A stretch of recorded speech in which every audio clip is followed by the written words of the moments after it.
Bonjour à toutes et tous.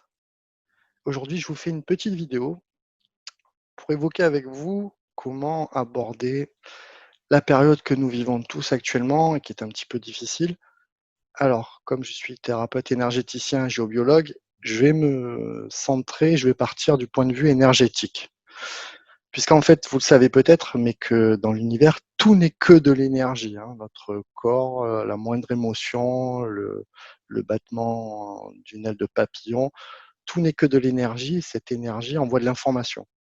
Donc tout ce que nous faisons dans notre vie, c'est de l'énergie. Cette énergie, en fonction de ce sur quoi je me focalise, va créer en nous d'abord des pensées, des émotions, et puis ensuite ça va venir se concrétiser dans la matière avec des actions, avec des choses qui vont se mettre en place.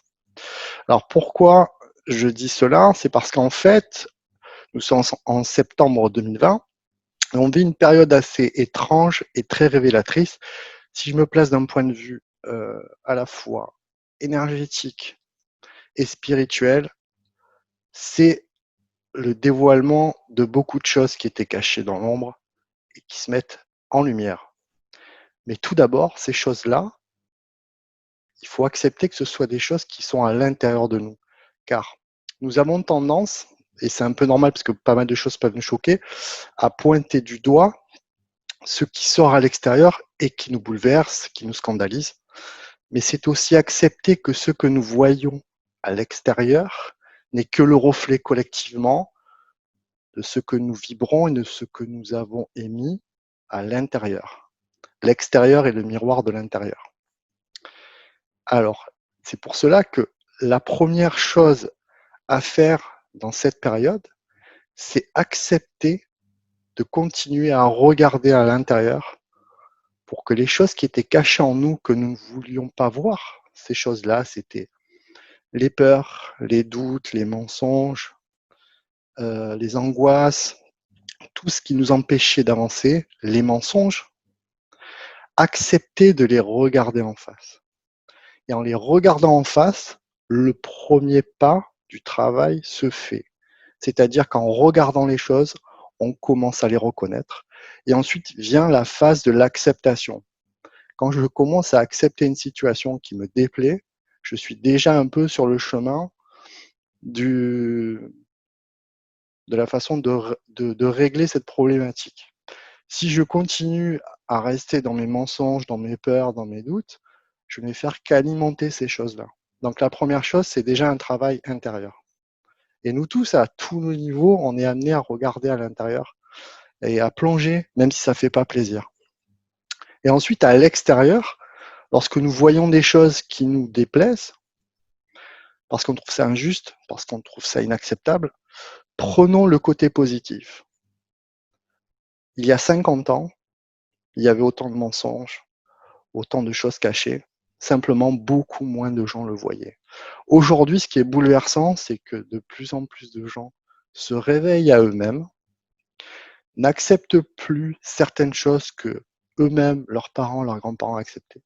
Et du coup, eh bien, ils sont en révolte face à cela. La phase de révolte, c'est la phase normale quand vous êtes bouleversé par quelque chose avec lequel vous n'êtes pas d'accord. Mais ensuite, il va falloir trouver des solutions. Et là, c'est la deuxième phase. La deuxième phase, c'est ne pas chercher tout le temps des coupables à l'extérieur, mais se dire déjà à l'intérieur comment moi je peux agir conformément à mes principes pour construire quelque chose de positif à mon échelle et qui ensuite, par effet domino, va influer sur le collectif. La tendance aujourd'hui, parce qu'on est dans cette phase-là et elle n'est pas terminée, c'est je recherche des coupables, c'est la faute à machin, c'est la faute à truc, je suis révolté parce que je vois telle ou telle chose dans tel ou tel domaine. Vous n'avez pas fini d'en voir parce que c'est pas fini de sortir. Pourquoi c'est pas fini? Parce que si ça s'arrêtait maintenant, le risque serait que nous retombions dans nos vieilles habitudes et comme si de rien n'était et qu'on continuait sur les mêmes faux semblants au niveau sociétal, au niveau spirituel, au niveau économique. Alors qu'en fait, pour que on change de paradigme, on change de modèle, il faut d'abord faire le grand nettoyage. Et ce grand nettoyage, il n'est pas fini. Ça va sans doute durer encore un petit moment, mais c'est pour un mieux si on veut accepter de regarder les choses telles quelles. Arrêter de se mentir. Ensuite, et ça c'est la grande règle de l'énergie dans l'univers, ne jamais lutter contre un problème, mais toujours agir pour une solution alternative, positive et constructive. Si nous cherchons à lutter contre un problème économique, si nous cherchons par exemple, et là je le dis parce que en France, c'est présent depuis 2018 et c'est pas terminé, si nous manifestons contre un problème, nous nourrissons ce problème. Alors comment faire? C'est par exemple manifester pour quelque chose de constructif. Si je manifeste contre le chômage, mais que individuellement et collectivement, je n'ai pas réfléchi à des solutions alternatives, je vais nourrir énergétiquement ce problème et il va grandir. Pareil, si je manifeste, parce que par exemple c'est un sujet qui me tient à cœur, contre les violences animales, contre la maltraitance animale, ça ne va servir à rien. Je vais nourrir cet égrégore, ce système collectif énergétique de la maltraitance animale. Si par exemple je manifeste pour la bientraitance animale, pour des solutions alternatives qui aident à ce qu'on respecte mieux les animaux, et bien là, on va ensemble, individuellement et collectivement, commencer à faire émerger des solutions.